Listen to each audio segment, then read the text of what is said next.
Hello, and welcome to the South Coast Artists Index, where artists, performers, and writers, as well as curators, directors, and supporters, anyone with ties to the creative community, drops by to introduce themselves to you.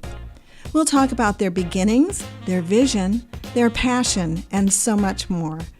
The South Coast Artist Index podcast is brought to you in part by Heavenly Spirits, who invites you to celebrate the art of life and creative communities everywhere.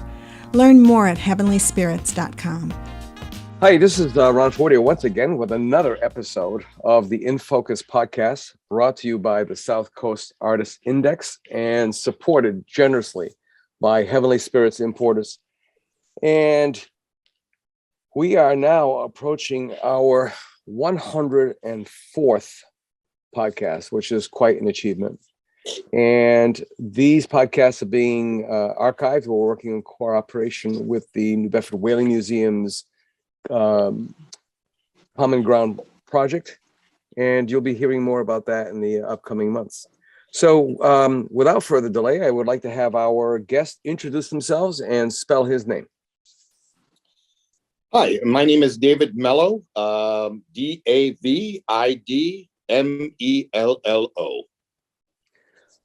Again, always important, especially for people who are traveling. Sometimes, they can't get it right. And, I've said countless times about an announcer on PBS, on actually National Public Radio, where it sounded like Amun-Ra, the Egyptian sun god, when it was, Sure. Aaron Roth, I believe is his name.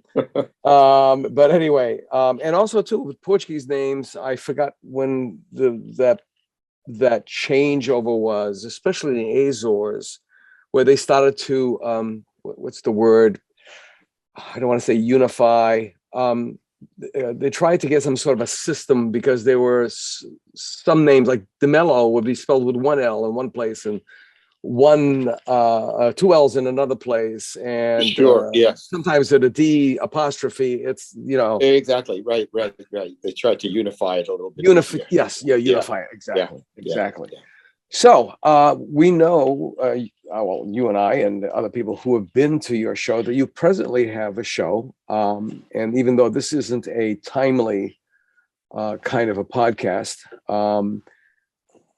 we know that you have a show that's now up. Tell us about that. See if our listeners can catch some of that if it's still open. Sure, yes, it is. The show is Man and Beast. It is my third time showing at the Narrows Center for the Arts. It's my first one-man show, which I'm excited about, and it is still ongoing. It runs, I believe, through the first week of January. So there's still plenty of time to see it. And I believe the gallery hours are Thursdays, 9 to 5, Fridays and Saturdays, and Sundays also 12 to 5 on those days, Thursdays through Sundays. And it is on the third floor of the Narrows building. I'm very excited about it being my first one-man show. It encompasses sculptures, masks, paintings, and drawings. And the theme is, again, it's man and beast, and it's kind of the world of man and animals, but seen through the world of dreams. All right, now let's roll back, in the old time machine to, day one, the moment of realization that you were an artist, or wanted to be an artist, or were wondering what the heck art was, but it was really attractive to you. Day one, that goes a long way back when I was small. I guess a lot of artists can say that. I always loved making things. I always loved forming things with my hands, with clay. I loved drawing. When I was a child, I had a small table at home. I would sit on the floor, and I had my Play-Doh, I had my crayons, sketches, and I wanted to be an artist right from day one. I remember coming across anatomy books in the house that my father had, and some art books, and I loved pouring through them. I loved trying to copy the drawings on the pages. I was one. The older viewers will remember this, but you might remember the old TV guides that used to come out. You'd pick them up, one for every week, to know what was going on television. Now it's completely different, of course. But in the TV guides, there were these ads for learning how to draw, and you had to copy a picture of a pirate, or copy the picture of a dog, or copy the picture of a cat.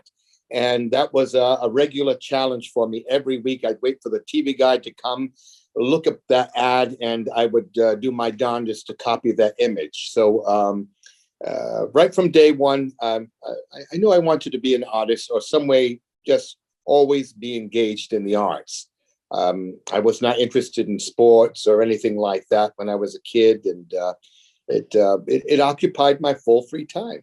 Even in the classroom as a kid, I wasn't the best of students because I was always doodling when the teacher was giving his or her lecture, drawing on my books or on a piece of paper. That was it for me. Art was always in my life, always is.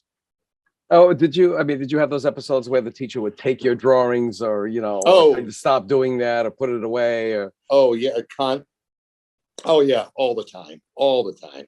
I'm sure somewhere in some old classroom there's a drawer stuffed with my drawings and doodles. So now, how did you pursue it? Did you go to school? Did you get a formal education in the arts? Or yeah, and when I was in high school, I knew I wanted to continue. I knew I always wanted to have art one way or another in my life. It would be wonderful if I could make a living doing it. Graduating from high school, I went to UMass Dartmouth, where I studied illustration and design. Upon graduation, I worked part-time jobs. I worked for a time for the Patriot Ledger, for a few years for the Patriot Ledger, doing illustrations for stories, editorial artwork. It was very exciting, very engaging. The turnaround was very quick. Many times I would get an assignment that morning and had to have it off in the mail in those days by the evening or the following morning. And it was primarily black and white work, black and white illustrations, pen and ink, which was my forte back then. And I did some ad work for different commercial agencies, ad agencies, local ad agencies, lots of logo designs for businesses throughout the city. So I was always engaged, but never working full time in the field. When I graduated from college, I took a position here at the library, and here I've stayed ever since, but always working part-time on the side, and always doing my artwork. it's funny that they talk about the gig economy today, but for artists, it's always been a gig economy. Yeah, right. You mentioned a couple of things. Did you work for John Scanlon in Fall River? John Scanlon.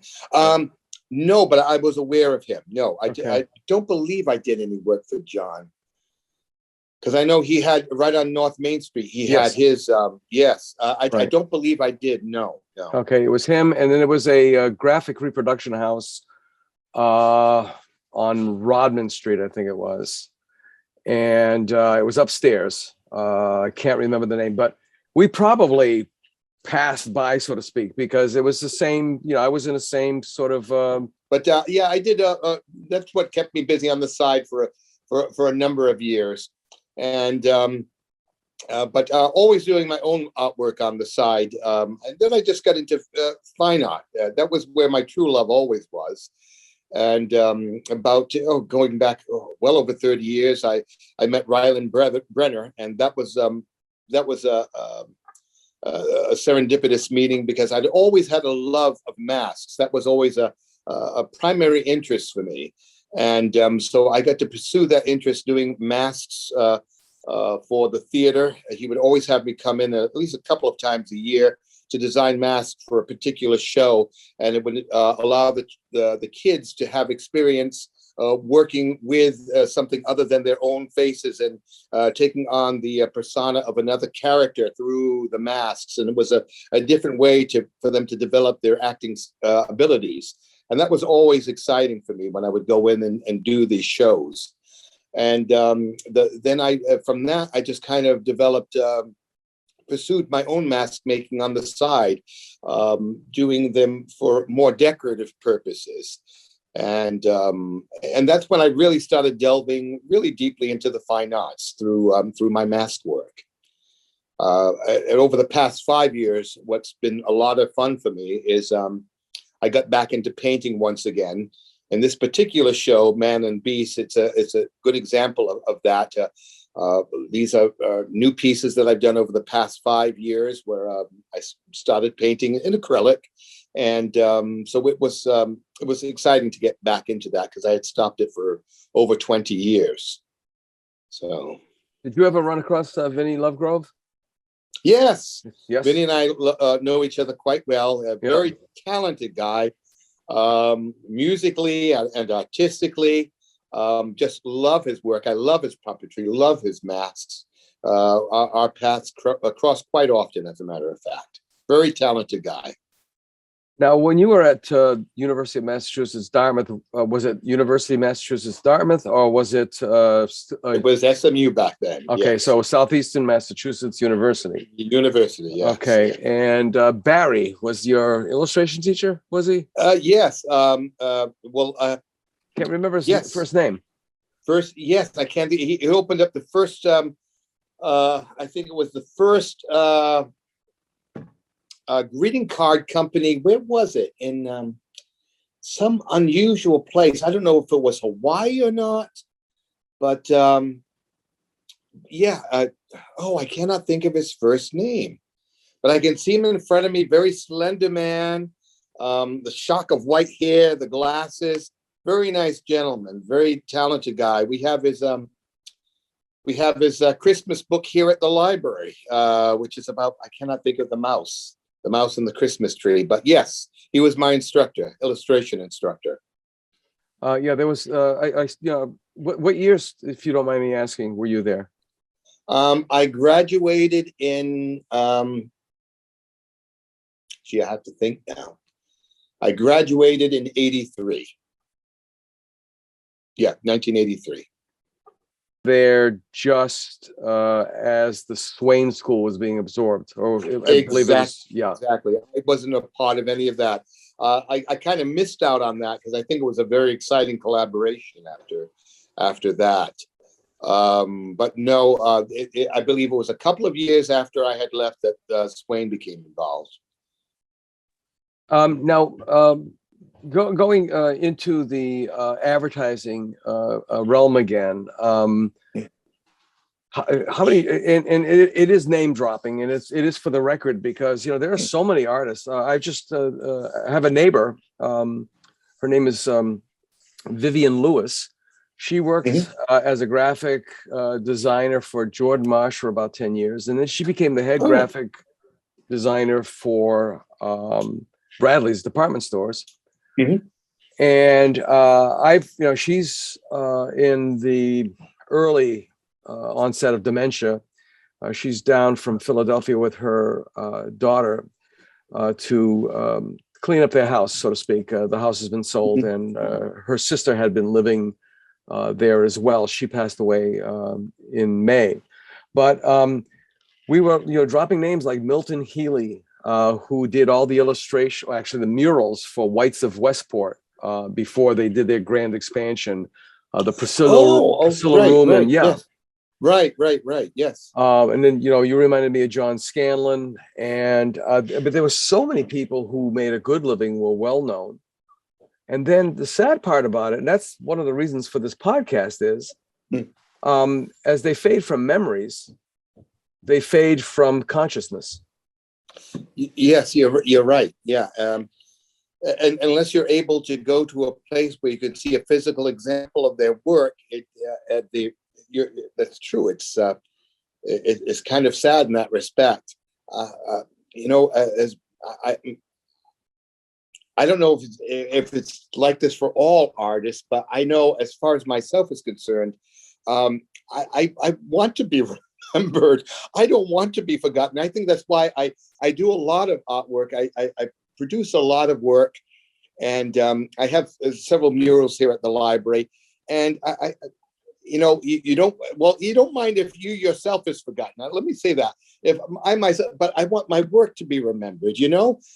It's something that's a part of you throughout your life. You're creating these pieces, you're creating these works of art. They mean something to you. And I think, like all artists, there's a side of us that we want it to mean something to the general public too, to be accepted on some level as being you know, a contribution that you made to the community, or you made to whatever we call this world of art, that we were at one time a part of it. We were here, we had our own vision, and we'd like that to be remembered in some small regard. Yeah, we I contributed don't to know it. if it's a selfish thing. No, I I don't know if don't. it's, I don't think it is. I mean, you know, if we go back, and I've said this, you know, several times, that was one of the premises. You know, the elevator speech for when we developed the artist index was, you have to encapsulate it. So it's like, well, what do you guys do? Well, we're building a pyramid, and people would just snap their head back like, what? We're building a pyramid, and now you have them engaged. Well, why would you do that? For the same reason they built them originally, because they weren't built to preserve the body. They were actually built to preserve the memory. to their memory, the deeds that they had done in their lives, so that they Exactly would be remembered through generation after generation. Yes. And so that when they came back, because there was a point of time where they felt they would come back from Orion's belt, that nothing would have changed. Everything was familiar to them again, you know? Right. So exactly. yeah, it is important. And I've written a couple of articles, and I've done a podcast specifically about artist estates with, he hates being called doctor, but I'm going to call him doctor because he hates it. Dr. Richard Connor, who is an evolutionary biologist, now retired from the University of Massachusetts Dartmouth, who is a voracious collector. And he has probably 4 estates that he's handling now, and he could handle way more if he had 60, 70, 80, 100,000 square feet of warehouse. Sure. Yeah. Because there's an entire generation that is passing on and leaving behind mountains of work, overwhelming families, and so much of it, unfortunately, is either being burned or being landfilled. Yeah. And that's horrible. After an artist dies, you know, that's the part of him that lives, and to throw away their work or to be forgotten, it's dying over and over and over again, I think, for them, you know. So yeah, it's dying many deaths. That's very true. Other than the poor gentleman whose name we can't remember, and I can see him as well. He was, you know, a presence in the hallways. Jim Barry, James Barry. I don't know. Yeah. Anyway, going backwards, what other instructors do you remember? It's terrible. I've forgotten everyone's names. It's horrible. This is exactly what we're talking about. Yes, it's awful. No, I've always been this way. I can see their faces. There was the wonderful. I had him one year for illustration and design, but his primary art form was calligraphy. Howard Glasser. Howard Glasser. My God. Yeah.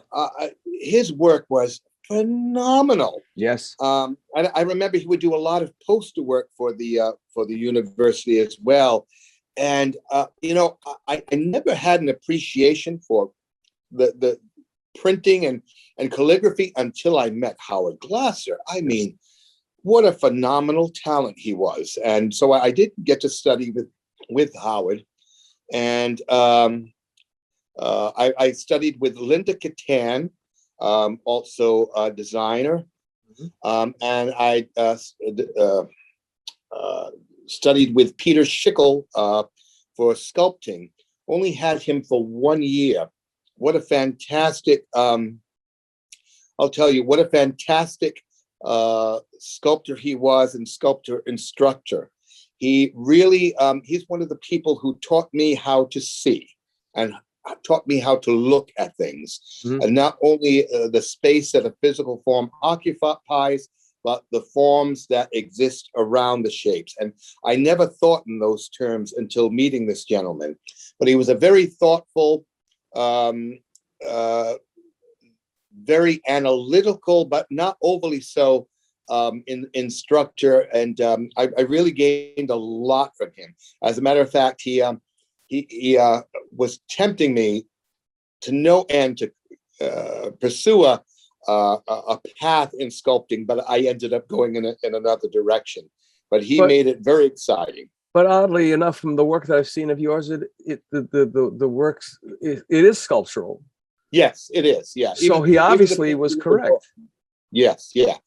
He had a huge influence on me. And one other person that I have to point out that made such an influence on me when I was in high school is my high school art teacher, Tom Tavares, was his name. And I wish I knew what happened to him. I used to go and visit him quite regularly after leaving high school, but what a tremendous artist he was. What a vision the man had, and a tremendous work ethic as well. And have a lot to thank him for as well. Really taught me how to look at art and appreciate other artists and appreciate the way other artists would see and not just dismiss them because their style was very different from my own or wasn't immediately what I was familiar with. But he taught me a lot. I'm going to drop a couple of other names. Again, it's just for the record. And at our age, it's going to take two of our brains to get there. But was George Mello still in the sculpture department? Yes, George Mello was, exactly. He left before George left before I graduated. I heard he was ill. Yeah, he was older. And also Professor Taglieri, who taught paint. Yes, Tog. Yes, yes. I love that man. Yeah. What a character he was. But I was under his tutelage for a couple of years there. Right. There was Herb Cummings. So Tog Herb and Cummings. Yes, right. Yeah. Yeah, your memory is much better than mine. Another one. And with George Mello, he was an intellectual. I never got him. He tried to push me to a level that he thought I could achieve. You're right. And I didn't trust him because I didn't really know what the heck he was talking about.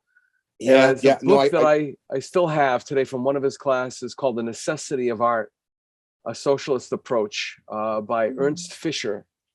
And I opened that book up maybe about 15 years ago or more. And it was like, oh my God, I wish he was still alive because George died of cancer.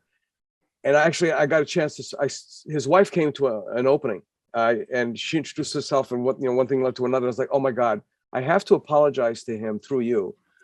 Yeah. Because I just didn't get him. I read that book. I've read that book so many times. It's taped together and held together with rubber bands. But there was Tonieri, there was Cummings, there was Frank McCoy, who I didn't get a chance. He passed away just only maybe within the last 5 years.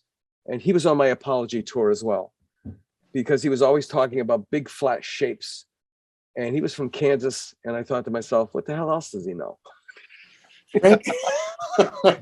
So it wasn't until I was teaching a class that I screamed out in frustration.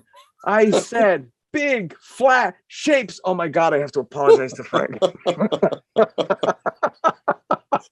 I'm sure they're hearing. I'm sure they got the apology. Oh yeah. But the reason why I bring them on, and there was Willoughby Elliott, Bill Elliott, who just passed recently. I still remember him. Throughout the 4 years I was there, maybe when you were there as well, he always had the pin on his lapel. Right. Ideas are cheap. Yep. Did he always have that? He always had something. He was enigmatic. I guess the only way to really describe him. He was enigmatic. Yeah. And he yeah. pushed me. He pushed me in. It was a gentle but forceful way, if that makes any sense. Yeah. He would always get to that core of my being, and always gentle, never swore, never, never embarrassed me. But he always made me feel as though I better listen to him. Yeah. Yeah. And I did get a chance to speak with him, and it was a phenomenal education. Now, of the four, Tonieri was very well known. He sold quite a bit. He was up in Newbury Street. He was the father, the developer of acrylic paints for artists. Herb Cummings was very well known at the time. Yet, try to find a piece of either of their work, unless it's with their children. Right. Frank McCoy's work still exists. It's in Padenham Village, primarily at Norton's Gallery, which is he had a relationship with them all of his adult life while he was here in the area. And then Bill Elliott was very, very much ensconced with the Marion Arts Center. And there was just a retrospective showing him a couple of months back. But the point being is that we were taught by giants. And there's really no, I mean, how long is it going to take before somebody, oh my God, all I ever wanted out of my practice is to be significant. I figured everything else will fall into place after that. Right. Yeah. So let's talk about your themes. Yeah. The man and beast kind of thing. I'm going to investigate it. I've been very much mesmerized with it. Chapter 87 of Moby Dick, the Grand Armada, where there's that becalming, the sea is like glass, and they look down, and through the surface of the water, they see the cows, the female whales, nursing their calves. And there's this weird thing that's going on where it's their world, our world, and the killing is going to begin. Yeah. And, so like the tension just like builds up absolutely incredible. Is your man and beast is that the kind of relationships that we're talking about? Because I'm going to go see your show tomorrow. Oh, okay. It's on my schedule. Great. Yeah. For me, the theme of it develops a lot from my dreams. Okay. I dream a lot of animals and a lot of confrontations with animals in my dreams, and it kind of comes from that, a lot of it, and the imagery that you'll see is kind of indicative of it. And also it goes back to ever since I was a child, I've always loved the images that have always incorporated men and beasts together. The carvings of the ancient Egyptians, as you might be well familiar, the wall carvings, the statuary. I always found that fascination of the man form intertwined with the image of the beast. And the more I got into it, as you got older, you're reading into this about the religious significance, the ties that they that mythical tie that they had with these gods who were animal and represented by animal forms. It just fascinated me. Yeah, yes, animism, exactly. Yeah. And it's part of our human nature. We look to nature. We look at these animals, and throughout our history, they have these wonderful abilities: the ability of flight, the ability to climb mountains and trees, and they have these senses that we don't have, and we look upon them with envy, and we wish we had these qualities. So a lot of that is and our almost a type of envy that we have of these creatures, but yet on the other hand, we can be so cruel to them, and it's all that dual fascination that I have for it. For that relationship between man and animals, and also I the animals that I portray in my work, and you'll see it for yourself when you go. I'm always influenced by the world of fantasy, the world of dreams, and the animals that they have portrayed in my work. The animals, you'll identify them as birds. They have feathers, they have beaks. The dogs have legs and tails, and the snakes are identifiable as snakes. But there it ends. I don't go into much. You don't delve into much research as far as anatomy goes. I try to rely on my own memory, my own fallible memory of what a bird looks like and what a dog looks like, because I want them to take on that type of that essence, that type of imagery, as if you're trying to remember them at that point when you're coming just out of a dream. That kind of hazy feeling that you get when you just wake up from a dream and you're trying to remember what has just occurred, or trying to remember the imagery, and it's just not quite right. And that's the kind of essence I like to see in my work. Do you have pets? Yes. Do you have any pets? Okay. What kind? I have a dog, one dog. Okay. Being where your mindset is in, what have you noticed about your dog? What kind of dog is it? My dog is an Italian Greyhound. And my dog is, I refer to it as a dog, but it's like another human being. I've slept with a lot of people. It's another human being as far as I'm concerned. I don't like calling my dog a dog either. I call her a soul. Yeah, I talk to my dog like I talk to my children, or I talk to my wife. And sometimes I think that hears and understands me more than they do on some levels as well. Well, let me ask you a question then. Are there moments where you swear? I mean, and it gets really, really tense and your heart starts to race because they're looking at you and you swear they're going to say something, because Daisy, our American foxhound, is like that. And I can see it in her eyes, like she wants to communicate something, and it's almost like a bursting kind of a thing. I mean, well, I'll tell you what goes on with my dog. Well, my wife and I will sit in our living room, watch TV, we'll be reading, or whatever it is. My dog will sit with my wife, but my dog will watch me with unblinking eyes. That if I'm sitting there for 3 hours, my dog will be staring at me for 3 hours. And it's like, what are you thinking about? If my wife will say, what are you doing? Are you doing something to the dog?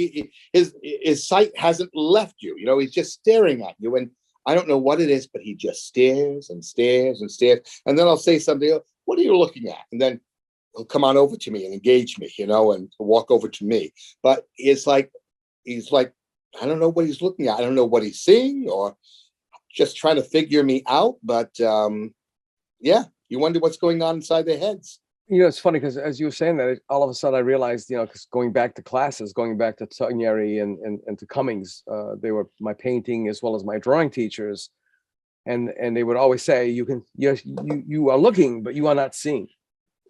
And yet they know every inflection. They know when your heart rate goes up. They know. Oh yeah, it's phenomenal. It's phenomenal. Yeah, it's phenomenal. When my sometimes when I'm in my little studio, my dog will be with me. And if something's not going right, I'll probably make a barely inaudible sound, like and growl. My dog will get up and will leave the room. Yeah. Daisy Always. will hang out with me as long as I'm mellow. Yeah. And it's like they can sense that. I guess he can sense the tension, and he'll get up and he'll walk out. So. Let me ask you about animal spirits. Have you ever encountered an animal ghost? Let me tell you. No. Well, let me tell you a very interesting story. And I've never told this story on a podcast. I'll tell it with individuals, but since you mentioned it, but talking about maybe just the sensitivity that the animals might have to the other side. This is when I was in college. And I was living at the time I was living at the house I had grown up in. And I would get my assignments from school. I'd work downstairs in my basement. It was a 6-tenement home. And I lived in my basement as a child, basically. And in my early teens and early adulthood, I had a little studio there. That's where I would do all my painting assignments, design assignments from college. And I was downstairs one evening, and it was in the fall. It was in the wintertime, I remember. And I was in one of the rooms off the main area of the basement. There was a smaller room that I had as my studio. And as most nights, I was working kind of late, working on an assignment at my drafting table, like the one you have behind you. Mhm. And my collie was right at my feet. I had a collie at the time, and she was right at my feet as I was doing my work. And while I was working, I heard the cellar door, the upstairs door open that led down to the cellar. And the cellar door had a very distinct sound. It stuck. The door stuck. You'd have to pull on it Yeah, to very make a hard to open noise or whatever. Yeah. it. Exactly. Brrr. Yeah. So you could hear it throughout the house when it opened up. And this was at night when the outside door of the house to come in was closed. I had an elderly aunt living on the first floor. She went to bed maybe 7 o'clock. Hmm. At the time, there was no one living on the third floor. And my parents lived on the second floor with my grandmother. And I heard this door open, and I heard a voice from the upstairs. And it was something like, "Hello, is anyone down? I'm coming down." That was it. "I'm coming down." A distinct man's voice. And then footsteps. And let me tell you, at my feet, the dog, my collie, perked up. Lady perked up, her ears stood straight on end. She got up, she left that room, went out to the outer cellar where the person would be coming down. Heard the footsteps coming down the stairs. I got up, I didn't recognize the voice, went to the outer room, and there I saw the dog with his feet on the lower steps looking up. The sound of the footsteps ended, and there was nobody there. This is a true story. And I tell this to people. It's a true story.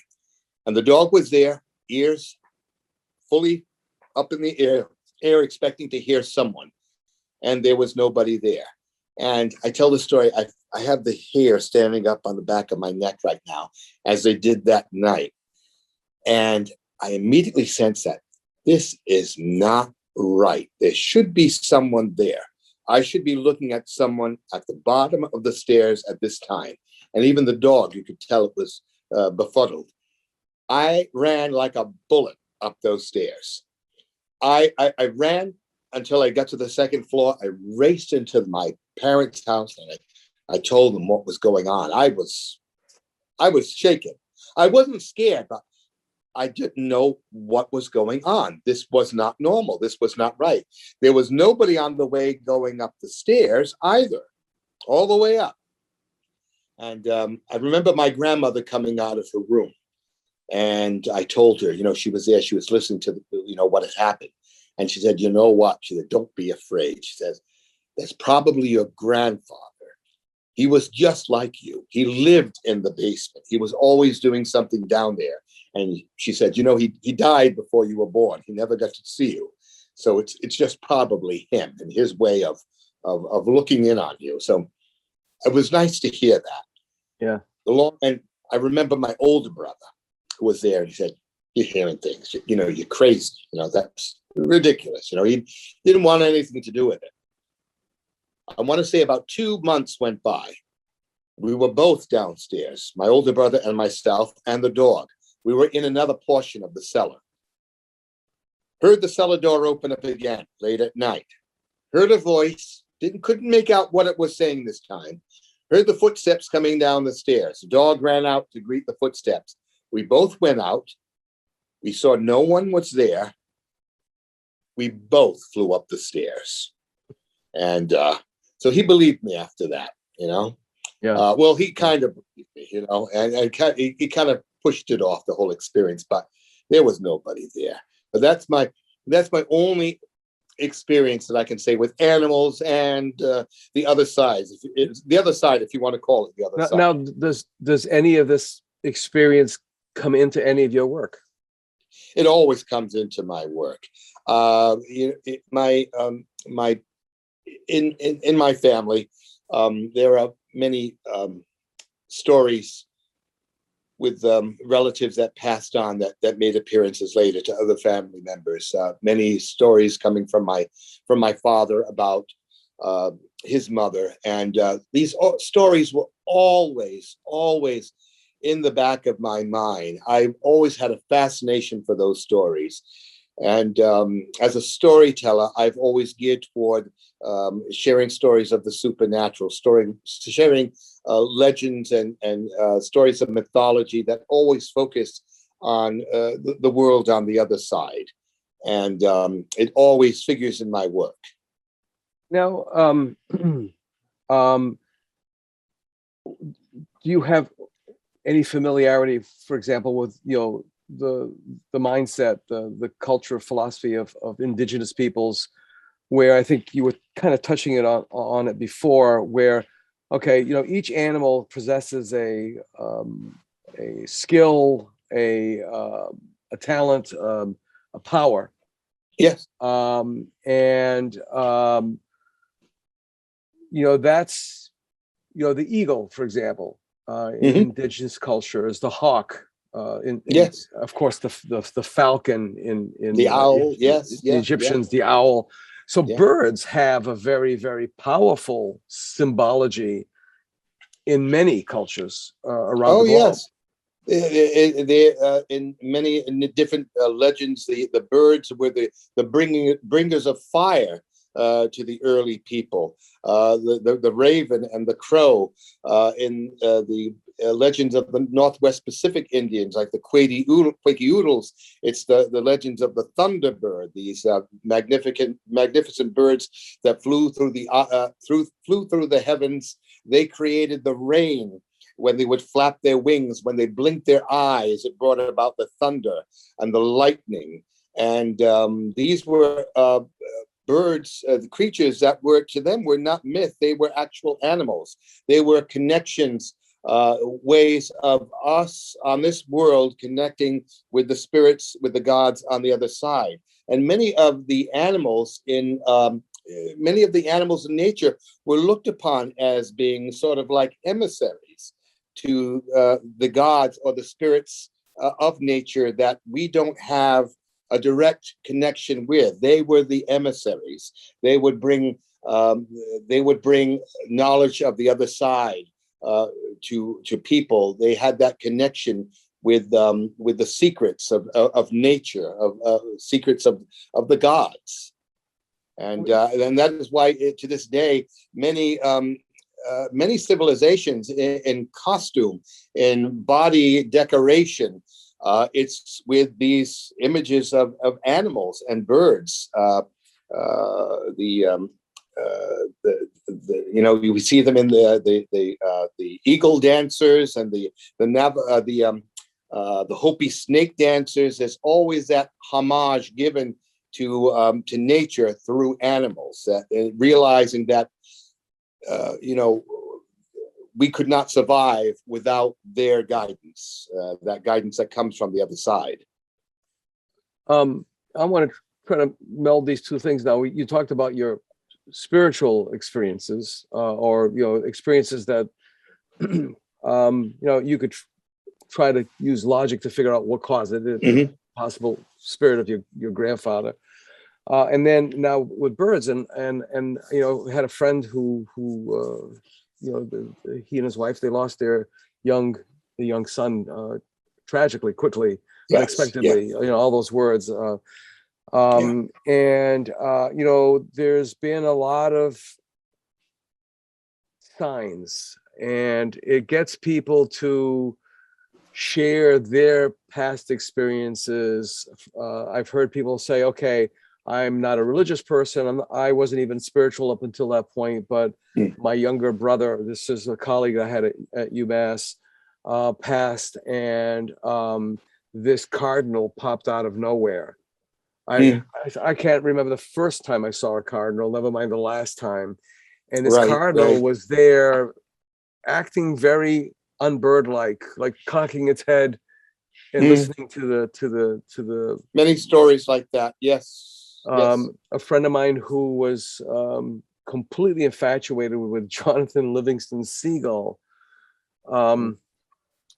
good friend, helped me through a tragic period in my life. And after his internment, coming back from the cemetery, what is following my car for miles and miles and miles alongside my car, and then over the hood of my car, but a seagull, unexplicable. And then you share these Wow. stories with other people, and they'll start throwing similar stories Right, that are just right. very, very, people finding bird feathers Mm, all of a sudden. That I lived in this house for 35 years. I never found the bird feather, like especially one of a bird of prey or whatever.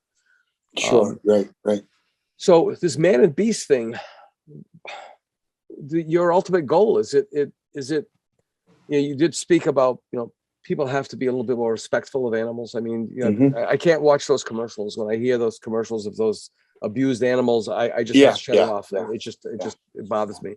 It enrages me. And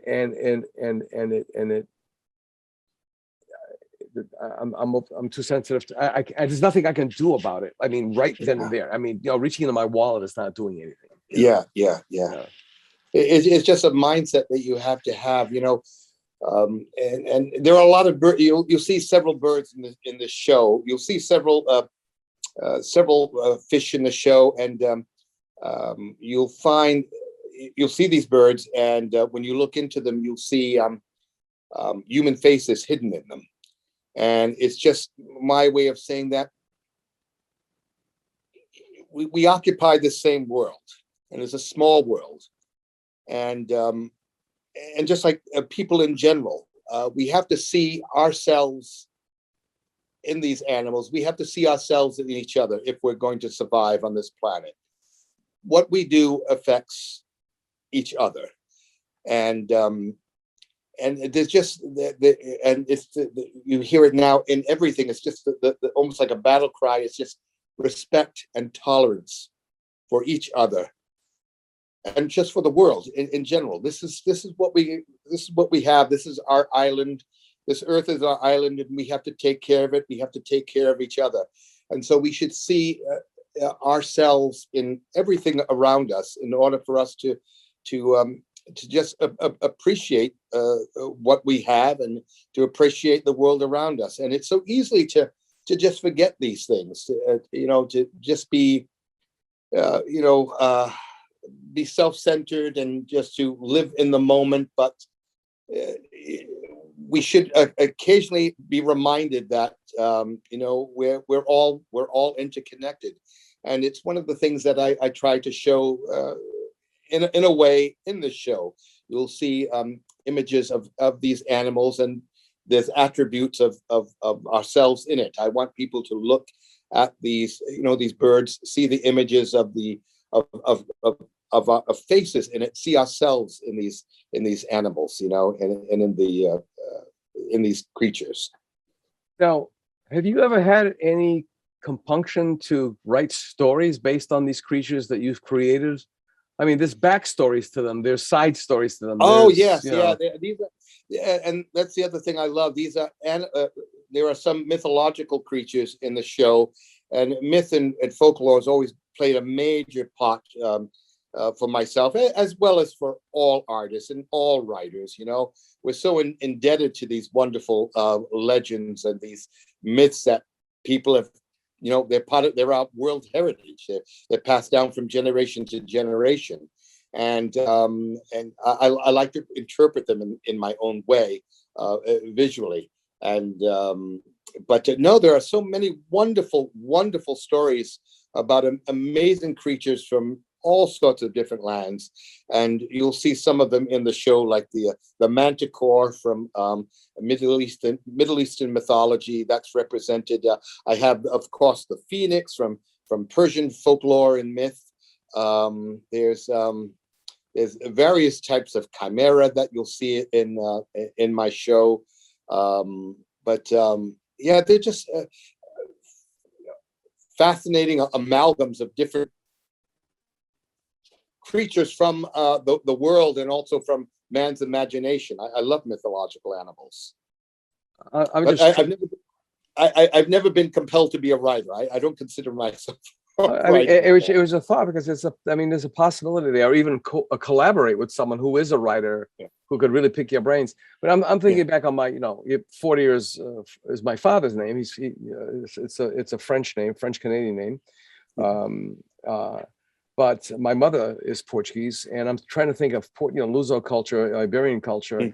And all I could think is the Galo de Barcelos, the Portuguese rooster. One of my favorite legends. As a matter of fact, one of my previous shows had a tribute to it. There was a mask, but always a story I love, and I love retelling it whenever I get the chance, because people, I mean, in Fall River, New Bed, especially in Fall River, you can't go anywhere into a Portuguese bakery or many a restaurant without seeing the rooster there, and people don't understand what it is.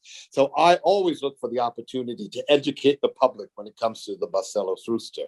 But a wonderful, wonderful legend. Yeah, I mean, a lot of people think, at best, like, it's a sign of hospitality, of which it's kind of evolved to. But the idea of a condemned man being saved by a rooster, exactly, by a rooster with no head.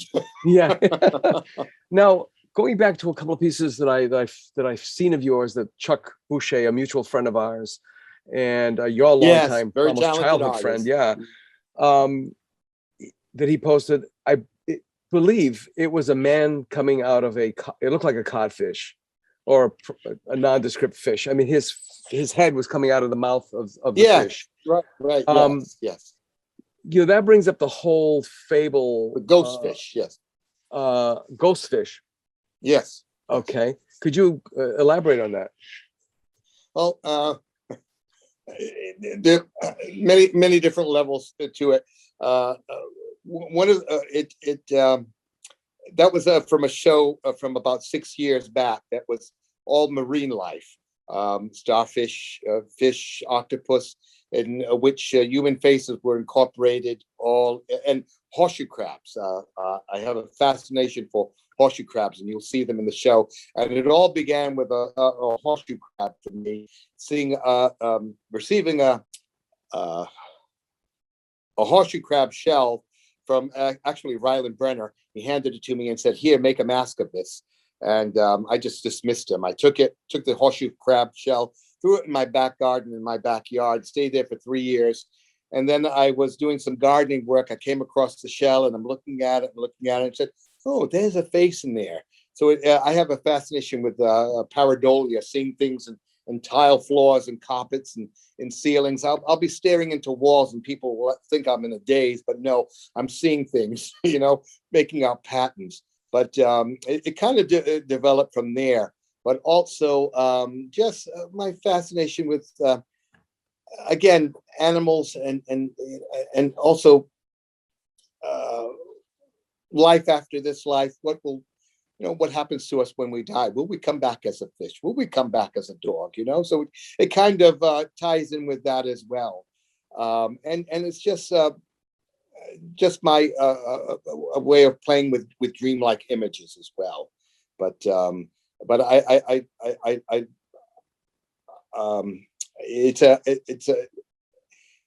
it's an area I just revisit time and time again, melding in the human face with animal forms, and you'll see a lot of it in the show.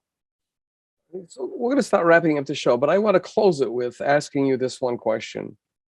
If you had any one thing that you would like to do over in your entire life, what would that be? What would that be? I would say I would like to have had a quality in myself. I would have liked to have been bolder. I would have liked to have been one who would have taken more risks, I think, at a younger age. I always, in certain pursuits I wanted to do in younger, I was always kind of held myself back for a fear of failing, fear of not succeeding, a fear of not living up to what people expected of me. I wish I would have been bolder when I was younger. And it's something that I'm more comfortable with myself now. And I think it's reflected in my work in a way too, because I don't think I would have done this type of thing when I was younger, because I was might have been afraid of what people thought, that it would not, people would think this type of work silly. People would not understand it. At this point in my age, and I guess you get a little bit bolder when you get older, I don't care. I the word. don't You don't care care. what Yeah. people think. I'm much happier now as far as an artist. I would also, when I was young, I was trying to make things, satisfying myself in a way, but trying to make things that maybe I thought would sell, or maybe that I thought people would like, or making things that would kind of please me, but would be on a level where other people would appreciate it as well. And it might be selfish, but I don't care. I'm only here for a limited time left. I don't know how much longer I have here, but it's important to me to really be an artist now, and that means to go where I feel I should be going, where my inner and you'll see a lot of arrows in my show, where my inner compass is telling me where to go, where I feel is my direction, whether people understand my work or whether they don't. If people do, because I realize my images aren't something that everyone can understand or appreciate, then they're not pastoral scenes, they're not seascapes, but they're images that delight me. And I am not the best painter. I'm not the best sculptor. I'm not the best artist out there, but I do the best I can with the skill sets that I have. And when I do my pieces, I'm delighted with them. The pieces that end up on the walls in the show are pieces that mean something to me. I am pleased with them. They reflect me as an artist, and I'm proud to put them up on a wall, because they are me at this stage of my life, where I'm saying, this is my work as an artist, where I am now. And I'm not Da Vinci, I'm not Picasso, but this is me. And I want you to look at my work and enjoy it. I want you to look at my work, maybe shocked by it, maybe scratch your head when you look at it, maybe say to yourself, oh, I don't fully understand that, but that's an interesting image. It's got an interesting narrative to it. These pieces are my story. They're my narrative, whether you understand it completely or not. This is done in my own language. And that's what I want people to see. That's what I want to share. And I think that's what every artist wants to share to some level. And but yes, in answer to that question, I wish I would have been bolder when I was young, and I could have been at this stage maybe a lot longer than I have been now. But again, when I look at it from another perspective, it's part of the whole learning process, as you know, as Everything in its everything in its part of that space, place, and time. Yeah. It's a journey every artist take, Yeah. And but I'm happy at this point, as in where I am creating things, and in the vision I've kind of developed for myself, and I'm happy. There's a bad Maine-ism, the old grouchy, crotchety Mainer, when you say, how do I want to get to this place, and he just looks at you steely-eyed and says, you can't get there from here, and everybody laughs. Yeah. And I just thought of it right now, like, oh my God, how true is that? It is. It is. Yeah. So there's a journey. There's exactly. a journey, and sometimes it takes a while, but that's great. I want to wrap it up. David, thank you so much. David Mello, thank you so much for being our 104th guest, I believe. I'm honored to be your 104th. Thank you very much for this opportunity. You're welcome. I've enjoyed talking to you very much. Same here. And I'm really looking forward to seeing the show tomorrow. Please do. It's been a busy couple of months, but it's all good. It's all good. So with that in mind, folks, thank you once more for joining us with Fall River artist David Mello. And you can read a little bit about him on our podcast post at theartistindex.com. And thank you for joining us one more time and listening to the Artist Index podcast, the In Focus podcast, brought to you by the wonderful folks at Heavenly Spirits Imports, importers of fine French spirits, cognacs, armagnacs, so on and so forth. So with that in mind, see you later. Thanks. Bye-bye. The South Coast Artist Index podcast is brought to you in part by Heavenly Spirits, who invites you to celebrate the art of life and creative communities everywhere. Learn more at heavenlyspirits.com. To learn more about the South Coast Artist Index, visit theartistindex.com. Find us on Facebook, Instagram, and YouTube. Be the artist you believe you are, and let's take care of each other out there.